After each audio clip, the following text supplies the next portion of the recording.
So Christmas is over, so I was able to pick up some tea lights from my local hardware store, and they were on sale and they're pretty cheap, so I'm going to use them to put lights under my Christmas village houses.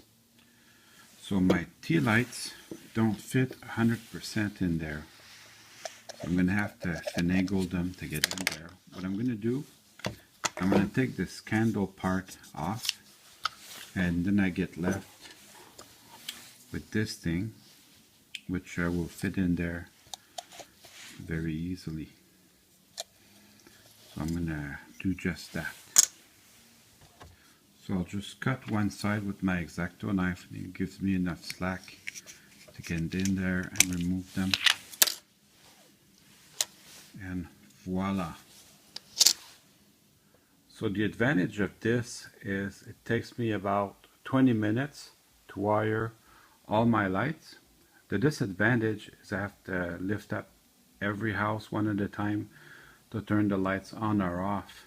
But overall, I think this makes a fun display.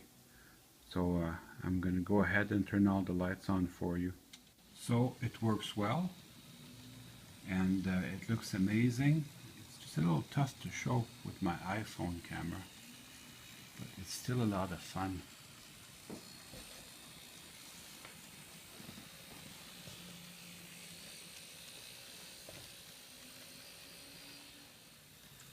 I have my train running, of course, part of the fun.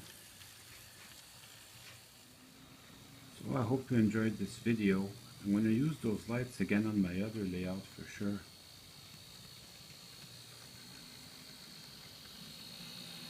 See you soon.